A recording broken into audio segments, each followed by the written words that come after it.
Welcome to Shorty SuperCoach. What's going on, guys? I hope you're well. Hope the weekend treated you nicely. First week of buys, not feeling great about the score. Have not checked it today, but after last night, I was probably on par. But I feel like, without looking, I feel like my D's boys in Oliver and Petrarca probably didn't fire too many shots. And I had Closey on the field and that type of thing. So I feel like there's a bit of a drop in rank coming, but we'll see. Tell you what, second half of the day was spent in the back of my car, and it sounds random, but if you've been keeping up to date with the old TikTok, I've kitted out the back of my territory with a bit of a platform. Shorty's got his handyman on, very much featuring langers. You know, I'm not the handiest dude of all time, but we work together, and we've got a bit of a platform going on. And I thought I've got to try this out. I went to Clark Rubber yesterday. Mattresses are fucking expensive. Like those, I need like a thin one, like a foam type of one. So if you got one you're not using, let Shorty know. But I'll give you $50 for it. But look, I thought, geez, I really want to test it out. That's what I was looking forward to Sunday. I was like, I want to be sitting down the coast, having a milkshake, listening to the footy with my pants off on my mattress. Some of that may be true. All of it, who knows? But in the end, I went on Marketplace. There's a bloke in Torquay selling this single mattress. And I was like, yeah, mate, what do you want for it? He's like, $40. I'm like, fuck, all right. Even if I use this thing twice, that's fine. So I went there, and it was a thick boy. It was pretty thick, and I put it in. It just fit. I thought, cool. And then as I climbed in, I'm talking you. I reckon it was the best part of 40 centimetres clearance between the top and the bottom. Like, it was about when I was lying down, I could probably put my head up, maybe on the 45 degree, then we'd make contact with the roof. So it wasn't perfect for all activities, but we did watch the footy, so that was a bit of fun. But it was nice. It was actually cozy. It was chill. I charged the laptop up, hotspotted it to my phone. We're just cruising, listening to Gold Coast and Essendon. It was good stuff. I honestly would have loved to just sleep down there. And then I messaged Brad at SuperCoach Pro, and he's like, mate, I'm live right now. So boom, we're just chatting away in some random car park. He's live, I'm just chilling, and it was good times. But sounds like me and Brad are taking on Jonas and Pufferfish in a bit of an octagon battle. So, geez, those boys are talking some trash. They nearly gave away my score. I could tell by the tone of it that it wasn't overly good, but let's take a look. I feel like I said before, I feel like a drop in the rank is coming up. I had a really good week in the tipping, and it made me think, gee, I haven't really done anything about my tipping on the video, so I should probably take a look at that. So I'll have a look at some of the leaders in my tipping league as well. But yeah, the buys are tough. I mean, SuperCoach, it's just not what it used to be with so many buys, and it's tough. I remember when I first started, it was just a simpler time. It was a simpler game, and we had expansion sides, and that'll happen again soon, and it's just tough to really get any flow throughout your season. Like, by the time you start to feel good about your side, you're starting to trade in some guys, boom, the buys hit you. We moved up. That's not updated. Yeah, I was gonna say there's no way I scored 2,300. I thought for sure it was going to be loaded. Let's have a look at what we did score. Didn't Bontempelli just go off his chops? 1953.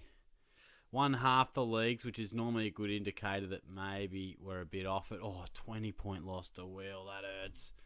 And an 8-point loss to Matty. That hurts. Nice score there from Harry. Simo's got me covered. Nice there by James. Done by 8 points again. By 18th on the ladder. Ouch. Well, you cop that. Yeah, okay. So, I don't know. I still feel like, we'd probably be dropping down the rank. But did we win? I know one of my leagues we had a bye for draft. Yeah, I lost the other one. Fair enough. Well, let's have a look at my tips then, while we've got a moment. It was one of those nice tipping weeks where you take a couple of different options, and there's a lot of 50-50 games, and they actually pay off for you. It's always a nice feeling. So I'm in one of my work leagues, and and that really went in the right direction, which was nice.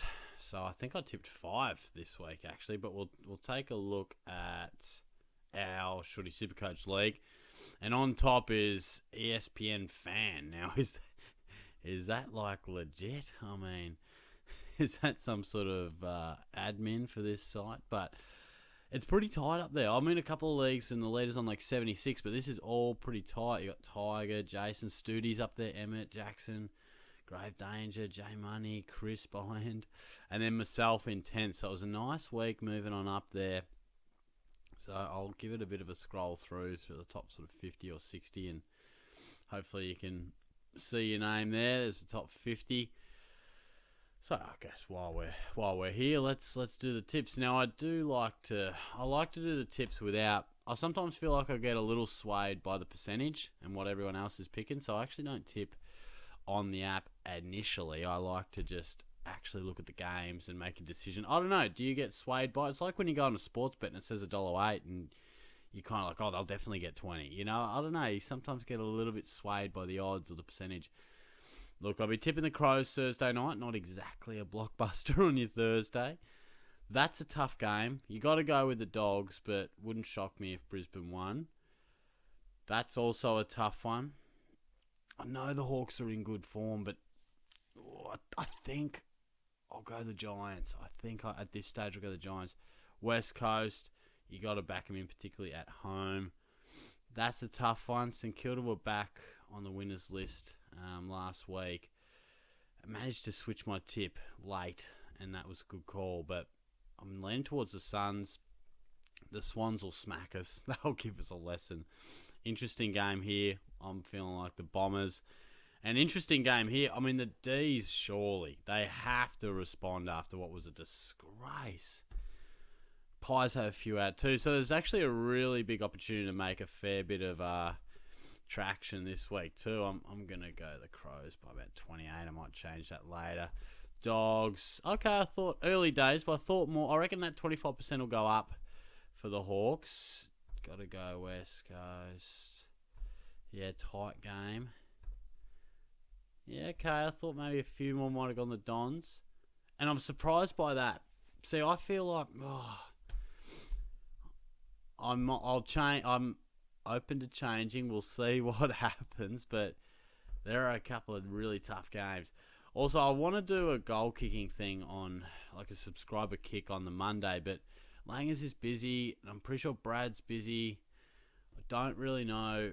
I need someone to film it, basically. So, yeah, I don't know if you're half decent with a camera. It's just so hard to try and have a conversation with people while setting it up, while making sure everything's right. It's very tricky, and I'm not very good with the tech at the best of times. So, look, we are just going to wait until this uploads. But, yeah, I might keep you posted on that. If you don't see any videos about it, it's not happening. But if not, we'll try and make something happen soon. But, yeah, I'll talk to you soon. We'll be back when this is uploaded and updated. Okay, it is uploaded now. So I did see that it was uploaded, but we just went in a manner that allowed me to just see the score but not the rank. So we love to give you a little live reaction on the ranking. I fear it's a drop. So let's find out, shall we? Any minute now, I guess. Would be great. We're just buffering here, guys. Fantastic. What the fuck's going on here? Don't know how I pulled that up, but anyway. The internet's been really struggling recently. Alright, here we go. In your own time. Okay. Alright. To only drop about 960 spots, I will absolutely take that. Because I was a bit worried. And previously, like last year in particular, I did terribly through the buys. So I'll take that. I will take that. It was a tough one too. I went the VC on Butters, and just went the C on Dacos. I was very tempted to go with Bontempelli, but you know, you're never going to complain with a 156. I mean, he went absolutely nuts. It was a cracker performance by two superstars. Houston, solid. Would have liked him to turn up at least once in the 2 games I've brought him in. Martin, had a lot of footy early, missed a goal late that probably would have got him over the ton because it's a pretty crucial kick, but nonetheless. Tom Stewart played better than a 76. There's been times where he scored like 80 and hasn't played that well. He was actually better than 76. A few unlucky free kicks against him, delivered out of bounds, that type of thing. But yeah, it's not happening for him, is it? So a bit frustrating. Mac Andrew, again, particularly early, was just dynamic. So 99. He does drop a little bit in price. So I think Luke Ryan will be the one. I think he's got the bye next. But, I mean, 50-50 call on whether I went Luke Ryan or Butters, and yeah, it is what it is. So we'll get a couple back. Closey also goes down in price, so he's definitely got to go. Bontempelli went bonkers. Butters, he was solid. And look, Jordan Dawson, he was under a real fitness cloud coming into it. So he went through the test, did play, but certainly didn't look absolutely right, and it didn't help that the Crows put in a bit of a stinker, which maybe that's underselling the Hawks. Well, Hawks were bloody impressive, which created a really poor performance for the Crows, and Dawson ended up going forward and, yeah, really struggled. Miller was really impressive, as was Walsh. And there's my D's, like I said off the top, there's the D's that hurts. And look, when you get belted by nearly 100 points, you're probably going to perform unders across the board, aren't you? And those guys certainly did. So, yeah. Look, Petrarca coming in just has not worked. It has not fired for me, but that's okay. Where's Sarong at too? Yeah, a bit of a drop there, so something to keep in mind. McAuliffe was on about 60-something at half-time. Barely touched the footy in the second half. I was thinking he was going to go 90+, but, it's better than Graham's 45. Gawn, again, did his best in what was a pretty tough day for the Ds. There was a few out in that forward line, so Flanders just continues doing what he does. Jackson returned to some good form, kicked a few goals. Sexton is just finding plenty of footy, so without Powell, he's the real distributor off half-back along with Flanders.